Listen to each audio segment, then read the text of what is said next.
Benji Derren was sat alone in a sparsely decorated room when suddenly he had a thought. And with it came another and another and another. Benji had a great many thoughts. Some of them were warm and lovely, thoughts meant to be shared and expressed and joked about with polite company. Thoughts about funny happenstance or coincidence or some terribly saccharine thing or another. Others were funny to Benji, but he knew that they wouldn't mean much to others. Thoughts of absurdism and existential confrontation, and others still made Benji uncomfortable. They left a sour taste in his mouth, and he felt he shouldn't think too hard on those. Thoughts of mockery, spite, and other rather untasteful things, definitely not suited for polite company. But beside even those thoughts were thoughts that made Benji feel bad, merely for them to even appear in his head. Thoughts that he thought couldn't possibly be his own. Thoughts far too unsavory to ever repeat, even within venues much like this third-person narration. These thoughts made Benji very uncomfortable, so much so he tried to drown them out by focusing on the more sweet and temperate thoughts from earlier on in the scene. But as he did so, he began to realize that those thoughts, too, began to slowly distort and shift closer and closer to those more ghastly ones. This greatly disturbed Benji. So much so, he decided to stop thinking altogether, for a moment, but the brief respite was unceremoniously broken. Benny had begun to hear a persistent ringing. When he looked, he found the sound was originating from a small brass alarm clock. As he stared, his mind in rapture, all the associations came at once, and Benji resigned himself to resume his life and responsibilities, regardless of what variation of Benji he was internally. As he left the familiar and comforting confines of the room and started forging ahead to attend to his life, he is confronted with an unaware world, a world that moves irregardless of internal frustration and difficulty, yet is defined by the way that same mind perceives it. It's dynamic and constantly shifting, with no single second of it having been experienced by more than one person. Benji often had these thoughts about the uncaring world as he made his daily commute in the blistering cold. But for whatever reason, today's were different. They were far more pessimistic and cynical. He thought of it as if the concept of the world and humanity had spurned him in some personal way. Benji had caught himself midway. It was a rare occurrence for him to blame problems on things that were not himself. It was a conflicted feeling. On one hand, it was almost liberating, but Benji felt far more venomous than he would normally.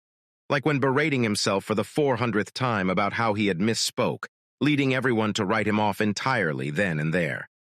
Benji decided it was probably not healthy to allow his mind to frame the world in this way, so he made an active effort to recall the time when he had corrected someone for describing something as very unique, only to be met with a brief head tilt and them starting a conversation with someone else.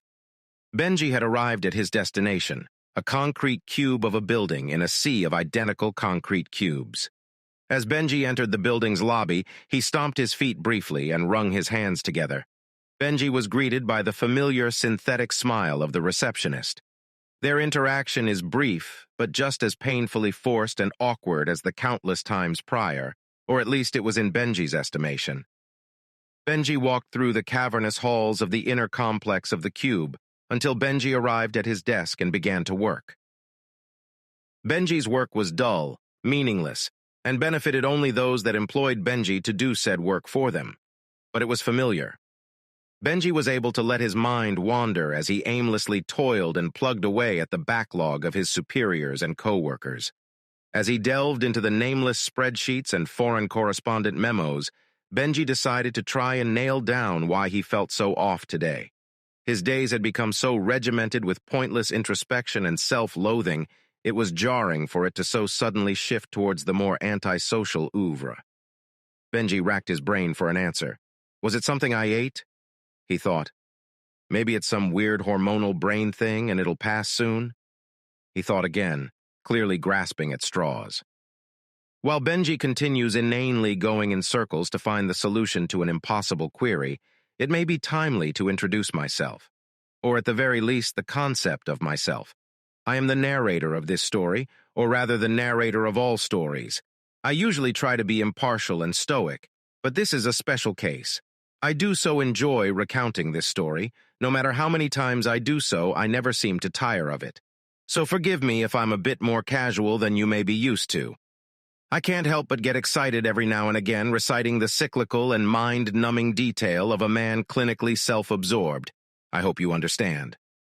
Returning to the spiraling Benji, having read the same sentence for the third time in a row, no closer to retention, Benji decides to have a break. He leaves his desk and passes by the sea of friendly waves from faceless co-workers. As he did so, Benji was reminded of how difficult it is for him to retain any information that wasn't immediately affecting him in some way. All these people he's worked with for years now all seem to know his name, but he couldn't for the life of him recall a single one of theirs. This always made Benji feel uneasy when confronted in this way, an affirmation that he was different from the majority around him. He believed himself to see the world in a different way than the standardized humans surrounding him. The things he found noteworthy or interesting very seldom aligned with others, and when they did, the amount of intellectual concessions Benji was required to make in order to pursue a conversation had, in his purview, made the whole affair a wash.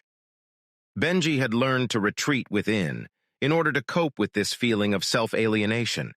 He had gotten used to talking to himself and working through problems with hypothetical people, rather than their terrestrial counterparts.